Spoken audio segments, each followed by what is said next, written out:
Hai semuanya, jadi aku baru aja selesai membaca sebuah buku berjudul Semangkong Mie Ayam Sebelum Mati. I'm not gonna spill this book, tapi akan mencantumkan beberapa kata-kata yang cakep buat direnungkan. Dalam buku ini ada banyak hal yang bisa aku ambil terkait sisi kehidupan yang gelap pada seseorang. Dan aku percaya setiap orang mungkin pernah mengalami their lowest point.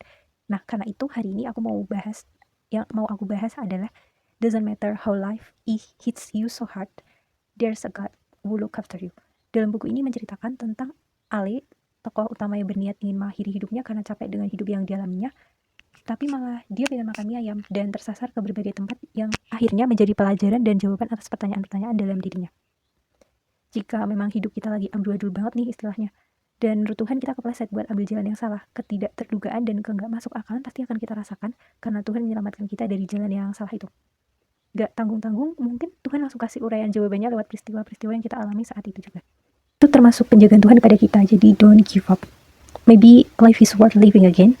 Mungkin kita pernah ada di suatu titik yang benar-benar sangat dangkal pikirannya dan ingin mengakhiri semuanya saat itu juga. Dan di situasi seperti itu juga malah ternyata kita selalu menerapkan sikap paradoks, yang mana adalah sebuah pernyataan yang seolah-olah bertentangan dengan pendapat umum atau kebenaran padahal kenyataannya itu benar. Maksudnya gimana?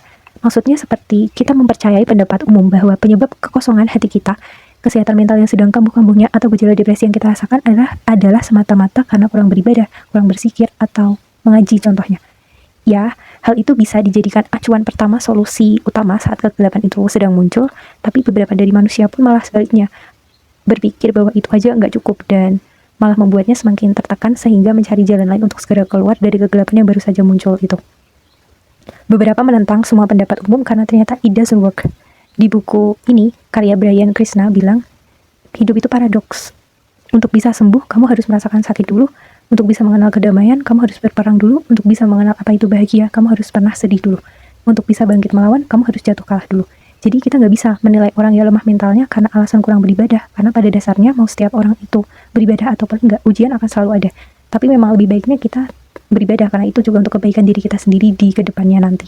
Berpikir positif pun gak akan cukup juga karena yang kita butuhkan di masa-masa gelap adalah kemampuan untuk menerima bahwa gak semua hari itu akan berjalan baik, tidak semua rencana akan berjalan lancar, tidak semua orang akan berlaku baik ketika kamu baik kepada mereka, dan semua itu gak apa-apa. Buat kalian semua yang sedang merasa dunia gak berpihak sama kalian, gak apa-apa, terima aja. Sebenarnya di luar sana juga ada banyak kok yang sama capek dan gelap hidupnya seperti kalian mungkin atau Ale di tokoh utama cerita Semangkong Mie Ayam Sebelum Mati. Jadi mari kita untuk tetap semangat guys dan tetap berdoa dan berusaha. Buku ini aku rekomendasikan sekali untuk dibaca, isinya 216 halaman dan cukup untuk bikin kita terbuka gitu pikirannya dan menjawab beberapa pertanyaan dalam hidup yang mungkin ada di pikiran kalian juga. Kayaknya video kali ini pendek banget durasinya, nggak apa-apa sih. Jadi sampai jumpa di video berikutnya.